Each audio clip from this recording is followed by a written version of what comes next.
오늘 본문은 이제 하나님 나라의 위대한 왕 다윗, 그 다윗의 죽음과 그 다윗이 죽기 전에 남겼던 마지막 말 유언을 담고 있는 내용인데요.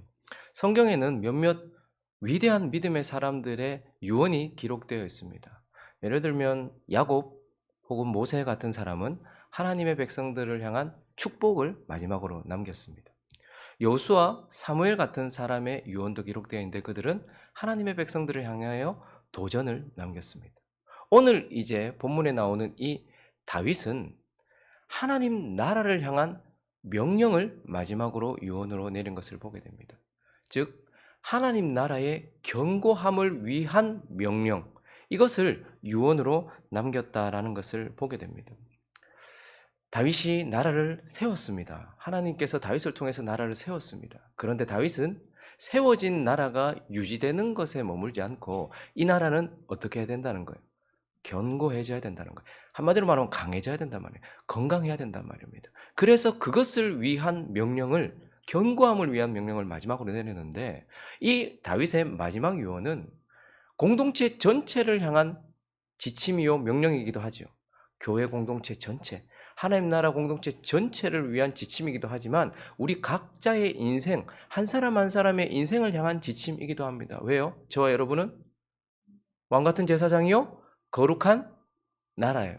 우리의 모임이 하나님의 나라입니다. 마찬가지로 우리 한 사람 한 사람이 하나님의 땅이요 하나님의 나라라는 거예요. 그래서 오늘 이 본문은 우리 공동체 전체를 향한 명령이기도 하고 나 개인, 하나님 앞에서 하나님의 나라인 나의 인생을 향한 지침이기도 하다라는 것입니다. 자, 그럼 하나님의 나라 그리고 우리 인생은 어떻게 해서 강건해지고 공고해지고 그렇게 되는가, 어떻게 견고해지는가, 두 가지로 나눠서 살펴보려고 하는데 하나님의 나라, 내 인생은 어떻게 견고해집니까? 첫 번째는 행함으로 견고해진다라고 말하고 있어요. 행함으로 건강해진다, 강건해진다, 강해진다라고 말하고 있어요. 그럼 다윗은요 나라를 세웠어요. 여러분 다윗의 나라가 물론 완전하진 않았지만 그래도 그럴듯하지 않습니까? 이 정도 되면 나라가 어느 정도 궤도에 서 있어요. 그러나 하나님은 다윗의 마지막에 다윗을 통하여서 이 나라는 존재하는 것, 그럴듯한 것, 여기서 멈춰서는 안 되고 어디까지 나가야 된다는 거예요? 강해져야 된다는 거예요. 견고해져야 된다라고 이렇게 말하고 있고, 그래서 다윗은 견고한 하나님의 나라를 위하여 명령하고 있는데 그는 세 가지 정도를 명령하고 있어요. 이 명령을 한마디로 정의한다면 뭐 하라는 거예요, 다윗이? 행하라는 거예요. 행하라. 그래서 오늘 본문 1절부터 3절까지 보시면 나라의 견고함, 우리 인생의 견고함을 위해서 다윗이 죽을 날이 임박했을 때에 그의 아들 솔로몬에게 명령하여 이르되 내가 이제 세상 모든 사람이 가는 길로 가게 되었노니 너는 힘써 이제 대장부가 되고 3절에 있습니다. 시작. 내 하나님 여호와의 명령을 지켜 그 길로 행하여 그 법률과 계명과 율례와 증거를 모세의 율법에 기록된 대로 지키라. 그리하면 네가 무엇을 하든지 어디로 가든지 형통하리라 라고 말하면서 우리의 강건함과 우리의 형통함과 우리의 모든 것은 어디에 달려 있어요? 먼저 영적인 것에 달려 있어요. 하나님의 말씀대로 살아가는 것, 거기에 달려 있다는 말이에요. 그분이 우리에게 주신 명령된 법률, 계명, 율례, 증거, 이러한 것들에 철저하게 순종하는 행함, 말씀대로 따라가는 행함, 그 행함이 우리를 견고하게 한다, 이렇게 말해주고 있는 거예요. 그리고 또 이제 다윗이 솔로몬에게 이런 명령을 내립니다. 5절부터 6절을 보시면 스루야의 아들 요압, 내게 행한 일 곧 이스라엘 군대의 두 사령관 넬의 아들 아브넬과 여델의 아들 아마사에게 행한 일을 네가 알거니와 그가 그들을 죽여 태평시대에 전쟁의 피를 흘리고 전쟁의 피를 자기의 허리에 띤 띠와 발에 신에 묻혔다라고 말해요. 여러분 지금 다윗이 요압이 자기의 말을 안 들었기 때문에 개인적인 감정이나 개인적인 복수심 때문에 지금 마지막에 죽으면서 요압을 죽이라고 말하는 게 아니에요. 지금 그를 죽이라고 말하는 이유는 무엇이냐면 그가 태평시대에 그러니까 사울과의 집안과의 전쟁이 한창이었을 때 아브넬을 통하여서 화평하려고 했었거든요. 근데 그 아브넬을 죽였단 말입니다. 그리고요. 아마사를 세워서 군대 장관으로 세웠는데 그 아마사도 죽였단 말이에요. 그러니까 그가 지었던 죄, 이건 뭐죠? 요압이 여기 있다라는 것은 이 공동체 안에 악이 존재하고 있다라는 것을 의미해요. 잠재적인 악인 것이죠. 그래서 나라가 견고해지려면 어떻게 해야 된다는 거예요? 이러한 악을 제거하는 행함이 반드시 있어야 된다는 거예요. 저와 여러분 안에도 요압이 있습니다. 그런데 이것을 어떻게 하라는 거예요? 제거해야 된다라고 말하고 있어요. 8절과 9절도 또 제거해야 되는 누군가에 대해서 이야기합니다. 바울임 베냐민 사람 게라의 아들 시므이, 이 사람은 압살롬 반역 때 다윗이 성에서 쫓겨나갔을 때에 다윗을 향해서 돌을 던지고 저주를 했던 사람이에요. 너와 함께 있나니 그는 내가 마하나임으로 갈 때에 악독한 말로 나를 저주하였다. 그러나 그가 요단에 내려와서 나를 영접함으로 내가 여호와를 두고 맹세하여 이르기를 내가 칼로 너를 죽이지 않게, 그러니까 싹싹 빌었단 말이에요. 다윗한테 싹싹 빌었어요. 그래서 죽이지 않기로 나는 맹세했지만 그러나 그를 무지한 자로 여기지 말아라. 너는 지혜 있는 사람이므로 그에게 행하지 알지니 그의 백발이 피 가운데 소홀히 내려가게 해라. 그는 선을 넘겼던 사람이다. 말로 하나님이 세우신 왕을 저주했던 자다. 그러니 그도 제거해야 된다라고 말하는 거예요. 다윗은 나라를 세웠던 사람이거든요. 나라를 세우기 위하여서 그 나라를 궤도에 올리기 위하여서 일했던 사람이에요. 그런데 다윗은 이제 나는 가고 이제 이 나라는 견고함으로 나가야 되는데 그 견고함으로 나가기 위해서는 뭐예요? 이 나라 안에 남아있는 악, 요압과 같은 사람, 이러한 사람, 시므이 같은 사람, 이러한 사람이 어떻게 돼요? 제거돼야 된다는 거예요. 제거하는 행함, 이건 쉬운 일이 아니죠. 하나님의 말씀에 순종하는 행함도 쉬운 일이 아니에요. 그러나 우리 속에 남아있는 악을 제거하는 행함도 쉬운 일은 아니에요. 그렇지만 그것을 제거할 때에야 비로소 나라는 견고해진다 이렇게 말하고, 또 하나를 얘기하는데 요압을 죽여라, 제거해라. 시므이를 죽여라, 제거해라 라고 말하는 그 사이에 7절을 보시면 마땅히 길랏 바르실레의 아들들에게 은총을 베풀어라. 그들이 네 상에서 먹는 자 중에 참여하게 해라. 왜? 내가 압살롬의 낯을 피하여 도망할 때 그들은, 시므이는 나를 저주했지만 그들은 나를 영접했던 사람이다. 그러니까 다윗은 내가 가더라도 바르실레의 집에 계속해서 은총을 베풀라는 거예요. 선을 행하라는 거예요. 선을 행하는 것도 쉬운 일이 아닙니다. 어떨 땐 귀찮을 때도 있고요. 내 손해를 봐야 될 때도 있어요. 아니, 내한테 한 거 아닌데, 솔로몬 입장에서는 내한테 한 것 아닌데 내 상에서 먹고 마시게 해야 될 이유가 뭔데? 라고 생각할 수 있겠지만, 그러나 하나님은 선을 행하라라고 말씀을 하고 있는 거예요. 그래서 다윗이 세워진 하나님의 나라가 강하고 견고해지기 위해서는 행해야 된다. 하나님의 말씀대로 행해야 된다. 악을 제거하는 그 삶을 행해야 된다. 선을 행하는 그 삶을 행해야 된다라고 말하고 있는 거예요. 여러분, 우리 몸도 마찬가지 아니에요? 많이 먹는다고 강해지는 게 아니에요. 내가 어떻게 하면 강해지는지 안다고, 본다고, 들었다고, 내가 거기에 대해서 말한다고 강해지는 것이 아니라 실제로 움직여야 되는 거예요. 뛰고 달리고 근력 운동을 할 때에야 비로소 어떻게 됩니까? 내 몸이 저처럼 이렇게 강건한 근육질의 몸으로 이렇게 바뀌는 것처럼 반드시 뭘 해야 되는 거예요. 마찬가지로 좀 비웃는 건 좀 아니지 않습니까? 강건한 몸으로 영적인 것도 마찬가지예요. 우리의 삶이 강건해지기 위해서는 말씀을 많이 듣는다고, 말씀을 많이 안다고, 말씀을 많이 봤다고, 말씀에 대해서 많이 말한다고 강건해지는 것이 아니라 한 자락이라도 그러한 것들을 통하여 알고 듣게 된 말씀을 행할 때에야 비로소 그게 그 사람에게 실제가 된단 말입니다. 그리고 강건해진다라고 말하고 있는 것. 그러니 저와 여러분의 인생이, 그리고 우리 교회 공동체가 어떻게 강해지는가? 행함으로 강건해진다라고 말씀하는 거예요. 그리고 오늘 본문을 통하여서 하나님의 나라, 그리고 우리의 인생은 어떻게 강해지는가, 견고해지는가. 두 번째는 성령으로라고 얘기합니다. 성령으로. 성경에 보면요, 어떤 인물들이 있고 그 인물들은 누군가 위대한 자를 예표하는 영광을 차지한 자들이 있어요. 예를 들면 아담 같은 사람. 물론 우리는 아담이 범죄했기 때문에 그 아담 때문에 지금 우리가 이 고생하고 있다라고 생각할지 모르겠지만, 아담은 오실 자 예수 그리스도, 두 번째 아담이신 예수의 예표입니다. 아담이 하나님께 지음받고 죄 없는 상황 가운데서, 아주 완벽한 상황 가운데서, 완전한 가운데서 하나님이 아담을 어떻게 하셨습니까? 깊이 잠재우셨습니다. 그거는 마취됐다는 게 아니고 아담이 죽었다는 말이에요. 하나님께서 아담을 죽이셨어요. 그리고 나서 하나님께서는 아담의 옆구리를 터뜨리셨어요. 그리고 거기서 뭘 끄집어내셨어요? 갈비뼈를 끄집어내셨어요. 그리고 나서 무엇이 존재하게 됩니까? 아담의 신부가 존재하게 돼요. 하와가 존재하게 돼요. 이런 아담의 모습을 통하여서 하나님은 이 아담을 통하여서 예수 그리스도를 예표했어요. 하나님은 죄 없고 완전하신 그의 아들 예수 그리스도를 십자가 위에서 깊이 잠재우셨어요. 그리고 어떻게 하셨습니까? 옆구리를 터뜨리셨습니다. 창을 찔러 옆구리를 터뜨리셨습니다. 그리고 난 이후에 무엇이 존재하게 됩니까? 그의 신부인 교회가 존재하게 되는 거예요. 그래서 아담이 예수다라는 말이 아니라 예표라는 말은 그 사람의 어떠한 부분이 예수를 보여준다라는 거예요. 그리고 또 이삭 같은 인물도 예수의 예표입니다.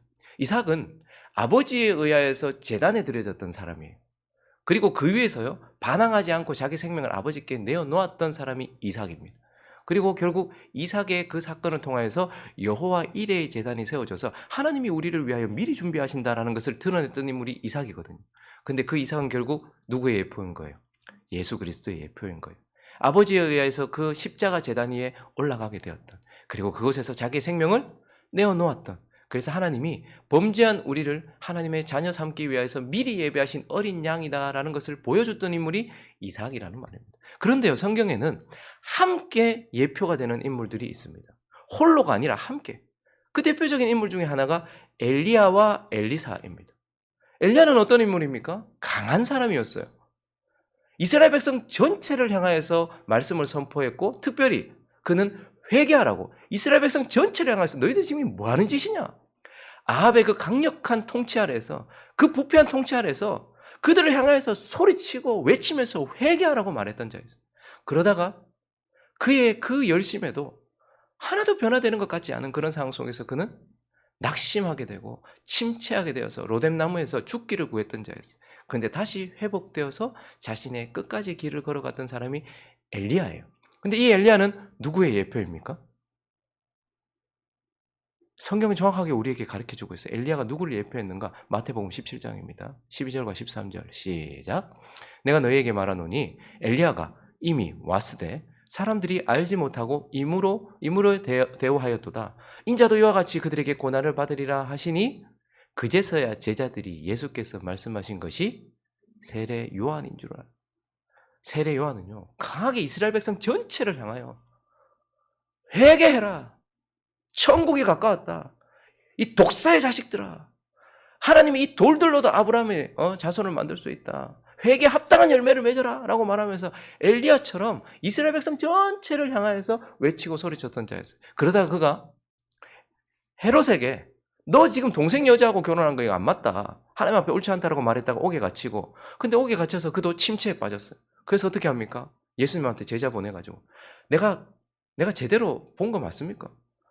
내가 또 다른 일을 기다려야 됩니까? 엘리야처럼, 그 로뎀나무 아래 있었던 엘리야처럼 그 감옥에서 침체되었어요. 그러나 예수님께서 제자에게 말하셨어요. 죽은 자가 살아나고 가난한 자가 복음을 듣고 못 걷는 자가 걷고 나로 인해 실족하지 않는 자가 복이 있다. 그 말을 듣고 그는 끝까지 그의 길을 걸어갔다. 그래서 엘리야는 세례 요한을 예표했어요. 그런데 그 엘리야 뒤에 나왔던 엘리사는 어떤 인물입니까? 엘리야의 영감에 갑절을 받았던 사람이에요. 그러니까요, 그 위대했던 엘리야도 이제 엘리사의 신들매도 감당치 못할 만큼 엘리사는 영감을 갑절로 받았던 자였어요. 그런데 그는 어떻게 합니까? 이스라엘 백성 전체를 향하여서 사역하지 않아요.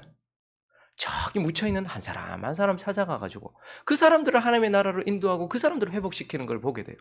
엘리사는 누구의 예표입니까? 예수 그리스도의 예표인 거예요. 세례 요한 뒤를 이어서 예수님은요, 저기 갈릴리 저기 묻혀있는 그곳에 한 사람 한 사람 찾아가셔서 하나님의 백성들을 세우고 있는, 그래서 함께 하나님 앞에 누군가의 예표가 된 인물이 있어요. 그런데 오늘 본문에 나오는 이 다윗과 솔로몬이 함께 예표가 된 인물이에요. 우리는 다윗만 따로 떼서 그는 예수의 예표다 이렇게 얘기하는데, 사실 열왕기 상을 통해서 하나님은 다윗과 솔로몬을 엘리야와 엘리사처럼 묶어서 예표로 세우고 있는 거예요. 자, 다윗은 어떤 인물입니까? 하나님 나라의 왕입니다.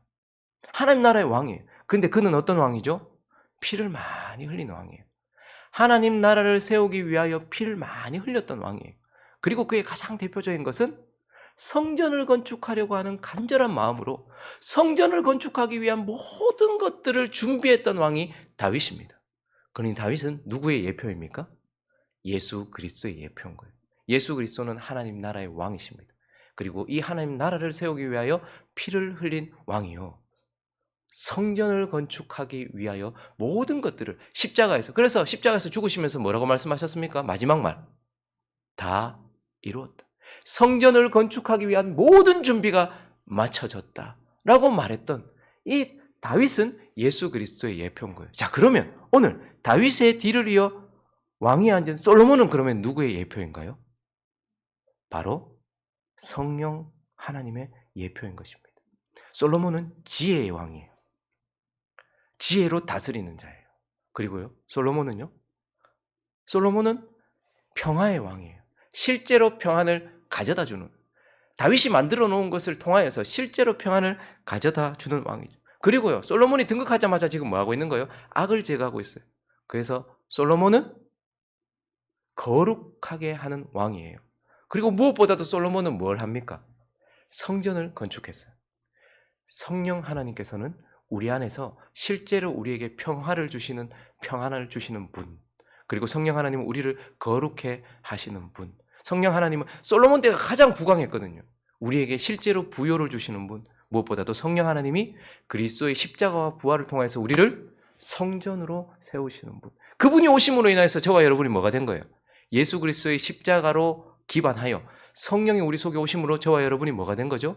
성전으로 세워진 거예요. 그렇기 때문에 이 다윗과 솔로몬은 예수와 성령을 우리에게 예표하고 있는 것이죠. 그래서 오늘 본문 마지막 절 12절에 하나님의 나라가 어떻게 견고해졌는가를 이렇게 말하고 있습니다. 읽습니다. 시작.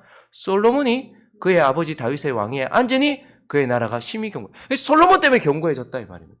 솔로몬으로 인하여 견고해졌다. 그래서 열왕기 상 2장 끝 마지막 46절도 이렇게 얘기합니다. 여호야다의 아들 분하야에게 명령하며 그가 나가서 시므이를 치니 그가 죽은지라 이에 나라가 솔로몬의 손에 견고해지니라. 그러니까 하나님의 나라는 어떻게 견고해졌는데 이렇게 말하면 솔로몬 때문에 견고해졌어. 솔로몬의 역사 때문에 견고해졌어. 이렇게 말함으로써 우리는 무엇을 깨닫게 됩니까? 저와 여러분의 인생 그리고 우리의 공동체는 바로 솔로몬이 예표하던 성령으로 견고해진다는 거예요. 성령 때문에 그분의 역사로 인하여서 우리는 강건해지고 강해진다라고 이렇게 말하고 있는 겁니다. 그래서 하나님이 성경을 통해서 계속해서 저와 여러분에게 뭘 명령합니까? 성령 충만해라라고 명령하고 있어요.